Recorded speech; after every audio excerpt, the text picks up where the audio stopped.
Hello দর্শক, আসসালামু আলাইকুম। আশা করি সকলেই ভালো আছেন। তো দর্শক, দেখতে পাচ্ছেন আমরা কিভাবে আমাদের চাষের জমিতে ডাঁটা সবজিগুলো চাষ করে থাকি।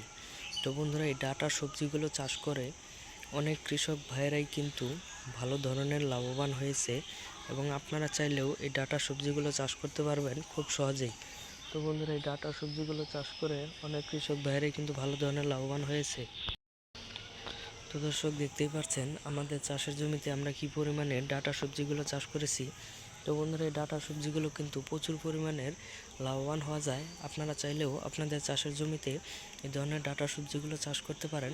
তো বন্ধুরা, এই ডাঁটা সবজিগুলো চাষ করে আজকে অনেক কৃষক ভাইরাই ভালো ধরনের লাভবান হয়েছে। তো বন্ধুরা, এই চাষের জমিতে প্রচুর পরিমাণে লাভবান হওয়া যায় যদি আপনারা আপনাদের চাষের জমিতে এই ধরনের ডাঁটা সবজিগুলো চাষ করতে পারেন। তো বন্ধুরা, এই ডাঁটা সবজিগুলো চাষ করে অনেক কৃষক ভাইয়েরা কিংবা আমরাও কিন্তু ভালো ধরনের লাভবান হয়েছি আজকে এই ধরনের ডাঁটা সবজিগুলো চাষ করে। এবং এই সবজিগুলো যদি আপনারা রেগুলার খেতে পারেন, তাহলে বন্ধুরা আপনাদের প্রচুর পরিমাণের ভিটামিন হবে, এবং এটার মধ্যে অনেক ভিটামিন রয়েছে। এতে করে আপনাদের কখনো ভিটামিন কিনে খেতে হবে না। আপনারা এই ধরনের সবজিগুলো খেলে আপনাদের প্রচুর পরিমাণে ভিটামিন হবে।